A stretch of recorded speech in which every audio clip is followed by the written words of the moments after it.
એટલે પ્રમુખ સ્વામી મહારાજ પોતે એમના માટે જ્યારે મર્સિડીઝ ગાડી એક હરિભગતે આપી અને સારંગપુર આવી પણ ગઈ, પણ સ્વામી પોતે ત્યાંથી સ્મૃતિ મંદિરે જતા સામું ન જોયું અને પૂછ્યું પણ નહીં કે આ કોની ગાડી છે ને શું છે, કાંઈ જ નહીં.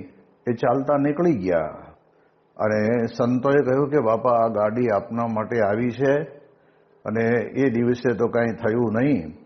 બીજે દિવસે પછી સંતોને ખબર પડી, એટલે કે આપણે સદગુરુ સંત સ્વામી વડીલ સંત છે, ઉંમરમાં મોટા છે, એટલે એ વિનંતી કરશે એટલે સ્વામી પોતે સ્વીકારશે. અને ત્યારે તે વખતે ત્યાં આગળ ઠાકોરજીને પણ લાવીને રાખેલા હતા અને એ મર્સિડીઝ ગાડીનું પૂજન કર્યું અને કરાવીને પછી સદગુરુ સંત સ્વામી વિનંતી કરી કે બાપા આ આપના માટે છે અને આપને આ ફરવાની અંદર અનુકૂળતા રહે એટલા માટે હરિભક્તે ભેટમાં આપી છે. ત્યારે સ્વામીશ્રી કે નહીં, પહેલાં તમે પ્રસાદીની કરો, ઠાકોરજીને લઈને બિરાજો, મંદિરની 5 પ્રદક્ષિણા કરો અને પછી ઠાકોરજી માટે વપરાશે. પણ જો ભગવાન ભૂલાતા નથી, આ ખરેખર બહુ મહત્વનો મુદ્દો છે. બાકી આટલી મોંઘી ગાડી આવતી હોય અને એ સમયની અંદર આમ આપણે તો આગળ પાછળ ટાયર, બીજું ત્રીજું, લાઇટો બાઇટો, એનો કલર, એની ડિઝાઇન, એનું ઇન્ટેરિયર બધું કેટલું જોઈને ફરી વળીએ અને કે બધાએ કરતા આમાં આ વિશેષતા છે, આમાં આ વિશેષતા છે, એવું કેટલું આપણે કરી નાખીએ. અને રાત્રે સૂઈએ ને ત્યારે આમ મર્સિડીઝના જ વિચાર આવે. જ્યારે પ્રમુખ સ્વામી મહારાજને આ બહુ અનુભવ સિદ્ધ વાત છે કે એમણે પોતે મોટેરા સંતને બેહારી અને પછી દેરીએ સ્મૃતિ મંદિરે લઈ આવ્યા તો પણ સ્વામી બેઠા નહીં અને પછી ઠાકોરજી માટે વપરાતી રહી. જ્યારે આપણે જાણીએ છીએ કે ગામડાની અંદર પણ એક જગ્યાએ ઠાકોરજી રહી ગયા હતા, ત્યારે ત્યાં આગળ એક ફિયાટ ગાડી લેવા માટે મોકલી અને એ ગાડી લઈને પાછી ઠાકોરજી લઈને આવી પણ ગયા. પણ સ્વામીશ્રીએ તરત જ એકદમ વેધક પ્રશ્ન પૂછ્યો કે ઠાકોરજીને લેવા માટે કઈ ગાડી ગઈ હતી? એટલે સંતોએ કહ્યું કે બાપા આપણી સાથે આ એક ફિયાટ ફરે છે, એને લઈને મોકલી હતી અને જઈને લઈ આવ્યા. સ્વામી કે આ મર્સિડીઝ કંઈ મારા માટે છે? ઠાકોરજી માટે આ હરિભક્તિ આપી છે અને ઠાકોરજીને લઈને આપણે બેસીએ છીએ, આપણે એમને આમ તો બેસતા નથી. તો જો ભગવાનને વિષયની ભક્તિ છે ને, આ ઝીણી ઝીણી બાબતની અંદર પણ માણસ જો થોડુંક ડોકિયું કરીને વિચારે તો ખબર પડે. બાકી લોકો તો બોલવું છે ને કે ભગવાન થઈને પૂજાય છે, પણ ભગવાનને મૂકીને તો ક્યારેય એમણે પોતે નથી આંખના ચશ્મા પહેર્યા કે નથી ક્યારેય એમણે દવા લીધી. આ કેટલી મોટી જબરજસ્ત વાત કહેવાય.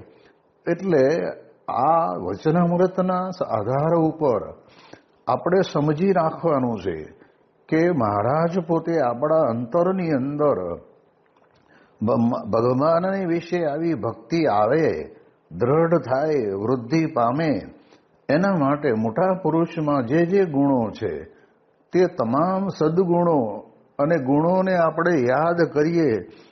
હરિભક્તોના અતિ આગ્રહથી તત્કાલીન દુનિયાના ઊંચામાં ઊંચી CN ટાવરને પાવન કરવા પધારેલા સ્વામીશ્રીએ અહીંથી ટોરેન્ટો શહેર અને ઓન્ટારિયો સરોવર પર દ્રષ્ટિ કરી કે કંઈક જીવોને અક્ષરવટ વહેતી મૂકી દીધી.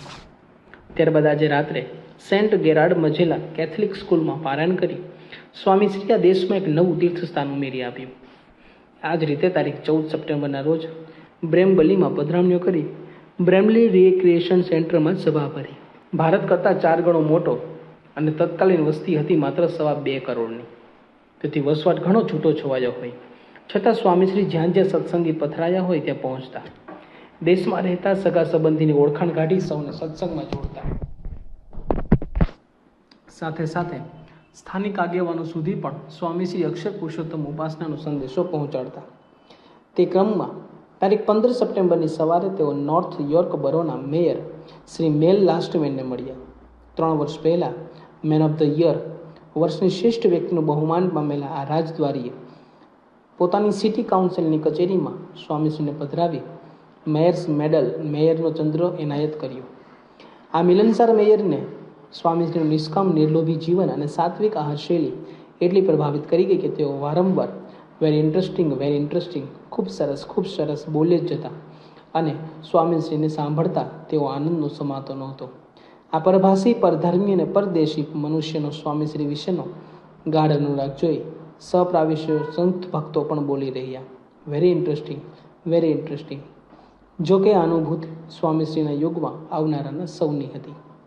તારીખ 15 સપ્ટેમ્બરથી લંડન અને કિચનરમાં લાભ આપવા પધારેલા સ્વામીશ્રીએ ત્યાંથી પુનઃ ટોરેન્ટો આવી તારીખ 18 સપ્ટેમ્બરની સવારે કથા વાર્તાની સાંકળ જડી દેતા કહ્યું, સત્સંગના ભીડામાં સ્વભાવ ઘસાય, મહારાજની ઈચ્છા હોય એમ રહેવું, આપણા ઠરાવ મૂકવા, મનમુખી નહીં ગુરુમુખી થવું, અવગુણ અભાવનું મુખ્ય કારણ દેહભાવ, સત્પુરુષ જે વિચાર આપે એ બ્રહ્મ સ્વરૂપ વિચાર.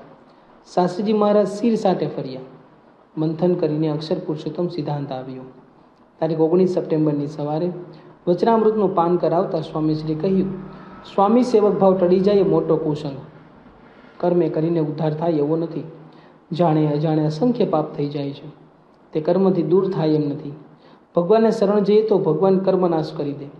સ્વામીએ વાતોમાં કહ્યું, પાપીનો વાયરો શું? નાસ્તિકનો ગુણ આવે, સારા છે એમ થાય તો પડ્યા સમજો, તેમાં ગુણ હોય જ નહીં. આ રીતે નાસ્તિક મત ખંડનની ઘણી વાતો કરી સૌની મતિ ચોખ્ખી કરતા સ્વામીશ્રીને આજની પધરામણીઓમાં કેટલાક યુવાનો સ્ત્રી પુરુષ મર્યાદા અને હિન્દુ ધર્મોમાં અહિંસા બ્રહ્મચર્યને આટલું પ્રધાનપણું અપાયું છે, છતાં વસ્તી કેમ વધે છે વગેરે પ્રશ્ન પૂછ્યા. સ્વામીશ્રીના સચોટ ઉત્તરો આપી શંકાનું સમાધાન કર્યું. ભારતીય સંસ્કૃતિ અને ધર્મ સંબંધી વાતો કરતા તેઓ ખૂબ ભાવમાં આવી જતા, કોઈ પણ પ્રકારે એનું ખંડન ખમી શકતા નહીં. પશ્ચિમની ભૌતિક સ્થિતિઓથી અંજાઈ જઈ ક્યારેક વિદ્વાનો સંન્યાસીઓ પણ ભારતનું ખમીર ખંખેરી નાખે છે, પરંતુ આવા પ્રસંગોએ હિન્દુ સંસ્કૃતિની અસ્મિતા કંઈક અલૌકિક છટા સાથે સ્વામીશ્રીની પ્રતિભામાં ઉપસી આવી. આવી પધરામણીઓ બાદ સ્વામીશ્રી આજે બપોરે 3:30 વાગ્યે યુનાઇટેડ ચર્ચ ઓફ કેનેડાના વિશાળ કાર્યાલયમાં પધાર્યા. કેનેડામાં આવેલા બધા ચર્ચોની એક સર્વસામાન્ય આ સંસ્થા ખ્રિસ્તી ધર્મ અને બીજા ધર્મોની સંવાદિતા જાળવવાનો પ્રયત્ન કરનારી. તેના મુખ્ય અધિકારીઓના નિમંત્રણથી સ્વામીશ્રીના પગલાં અહીં થયા. અત્રે તેઓની ઉદારતા, નિખાલસતા અને સૈદ્ધાંતિક સ્પષ્ટતાઓની સૌ પર ઘેરી અસર પડી. આ બેઠક બાદ એક કેનેડિયન પરિવારમાં પધરામણી કરી સ્વામીશ્રી ઉતાર આવી પહોંચ્યા. તારીખ 19 સપ્ટેમ્બરની રાત્રે સંતો ભક્તો સાથે ગોષ્ઠી કરી રહેલા સ્વામીશ્રી સમક્ષ આજે યુનાઇટેડ ચર્ચ ઓફ કેનેડાના ધર્મગુરુઓ સાથે તેઓએ કરેલી મિટિંગની વાત નીકળી. આ બેઠકમાં એક પ્રશ્ન એવો પૂછાયેલો કે સંસ્થાના વડા તરીકે, આધ્યાત્મિક વારસ તરીકે સ્વામીશ્રી નિમણૂક કેવી રીતે કરવામાં આવી. આ પ્રશ્નનો ઉત્તર દુભાષિયાની સેવા બજાવતા હરિભક્તે આપ્યો હતો, પરંતુ અહીં એક સંતે પૂછ્યું કે સ્વામી, આ પ્રશ્નનો ઉત્તર સીટી કાકાએ આપ્યો, પણ કદાચ આપને ઉત્તર આપવાનું કહ્યું હોય તો આપ શું ઉત્તર આપત? શું કહેત કે અમને અમારા ગુરુની આજ્ઞા છે કે બધાનું ધ્યાન રાખવાનું ને કામ કરવાનું, તે કરીએ છીએ. બાકી વડા જેવું આપણે ક્યાં છે? જગતની દૃષ્ટિએ છે, બાકી આપણે તો સેવા કરવાની છે. સ્વામીશ્રીએ જણાવ્યું, તેઓ જીવન પર્યંત પડદધારી રહ્યા છતાં સેવાધારી મટ્યા નહોતા. તારીખ 20 સપ્ટેમ્બરની સવારે સ્વામીશ્રી ટોરેન્ટોની બીજી બાજુ વસેલા ઇટોબીકોક, બર્લિંગ્ટન, હેમિલ્ટનને પાવન કરતા ડંડાસ પધાર્યા. અહીં 2 દિવસનો ધર્મલાભ આપી તેઓ તારીખ 22 સપ્ટેમ્બરના રોજ કેનેડાથી વિદાય લઈ રહેલા. તેથી ભગવાનજી ભાઈએ પ્રાર્થના કરી કે બાપા, કેનેડા મંડળને આપણી સ્મૃતિ પ્રસાદી આપો. ત્યારે સ્વામીશ્રી બોલ્યા, ભગવાન અને સંત હૃદયમાં રાખવા એ મોટી પ્રસાદી છે, બીજી પ્રસાદી તો પડી રહેશે, એમ કહી આશીર્વાદ આપ્યા. તે પછી શ્રી નરસિંહભાઈના ઘેર પ્રાર્થના કરવા પધારેલા સ્વામીશ્રીને તે ભક્તે વિનંતી કરી કે બાપા, સંતો સ્ટીલની થાળીમાં જમે અને અમારા વાસણો પ્રસાદી ના કરે એવી આજ્ઞા આપો. આ વિનંતીમાં પણ ભાવ હતો, પણ ભાન નહોતું. જો ત્રિકાળમાં ન સંભવી એવી આ વાત પર તરત જ ચોકડી મૂકતા સ્વામીશ્રી બોલ્યા, સંતોને પત્તરમાં જમવા દો અને તમને આટલો લાભ આપ્યો તે બસ છે. હેતના દાવે પણ ધર્મ નિયમના પાલનમાં કોઈ કોબો ગાબડું પડવા ન દેનારા ધર્મમહી પૂરા ગુરુને સૌએ ભારે હૈયે વિદાય આપી. ટોરેન્ટોથી નીકળેલા સ્વામીશ્રી પેનિસવેલિયાના એરી નજીક આવતા અહીં ડૉક્ટર વિનોદભાઈ તેઓની નવી જ પોન્ટિયક ગાડી લઈને સત્કારવા તૈયાર ઉભેલા. કેનેડાથી મૂકવા આવેલી ગાડીઓ પાછી ફરવાની હોવાથી સ્વામીશ્રી તેમાંથી ઉતર્યા, પણ નવી ગાડીમાં બેસતા પહેલાં ઠાકોરજીને પ્રથમ પધરાવવાની સૂચના આપી. જ્યારે તેઓ વિનોદભાઈના ઘેર પધાર્યા ત્યારે ત્યાં ઠાકોરજી માટે 39 વાનગીઓનો અન્નકૂટ તૈયાર કરવામાં આવેલો. તે જોઈ સ્વામીશ્રી સ્વયં થાળ ધરાવવા બેસી ગયા. આશરે 315 કિલોમીટર ઉપરાંતનું અંતર કાપીને આવ્યા હોવા છતાં તેઓ ભોય પર પલાઠી વાળીને ટટ્ટાર મુદ્રામાં એક તાર થઈ થાળ ગાવા લાગ્યા. સંતો એક થાળ બોલ્યા બાદ સ્વામીશ્રીએ ગ્વાલ બાલ લાલ એ મોટો થાળ શરૂ કરાવ્યો. તે વખતે તેઓ બોલ્યા, યોગી બાપા, થાળમાં મોડું થાય તો વધારે થાળ બોલે અને હરિકૃષ્ણ મહારાજને વધુ વાર જમાડે, માટે આપણે પણ જમાડવા પડે. આમ વાતમાં યોગીજી મહારાજની સ્મૃતિ કરાવતા રહેતા સ્વામીશ્રીએ તારીખ 23 સપ્ટેમ્બરના રોજ પોતાના વર્તનથી પણ યોગીજી મહારાજની સ્મૃતિ તાજી કરાવી દીધી.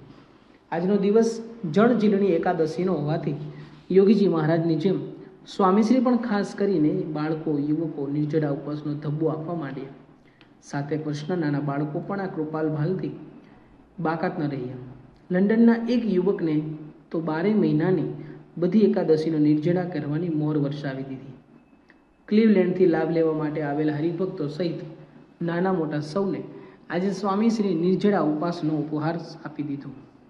ઉપવાસીઓની એક હરોળ ખડી કરીને એકાદશીના વચનામૃતનું નિરૂપણ શરૂ કરનારા તેઓ આજે ઉપવાસનો કોઈ અવર્ણનીય આનંદ માણતા હોય તેમ કથામાં પણ ખૂબ ખીલ્યા. સૂત્રોમાં સાર સમજાવતા તેઓ બોલ્યા, ભગવાનમાં વૃત્તિ એ જ અંતર્વૃત્તિ. ભગવાનમાં વૃત્તિ રહે એવું કાર્ય થાય એ જ્ઞાન યજ્ઞ.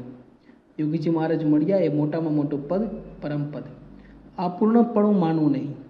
આપણને ભગવાન સાક્ષાત મળ્યા, મહારાજના અખંડ ધારક સંત મળ્યા, પૂર્ણ પુરુષ મળ્યા તો પૂર્ણ થવાશે.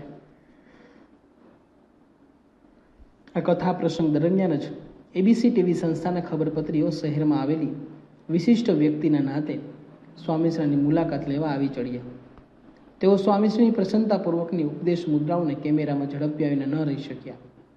બ્રહ્મ કિલોલ કરતી આ નાનકડી સભા તેઓને આકર્ષી ગઈ. તેથી કથા બાદ યોજાયેલી મુલાકાતમાં તેઓએ પ્રથમ પ્રશ્ન જ આ પૂછ્યો કે કથા પ્રસંગના આનંદદાયક વાતાવરણનું કારણ શું છે?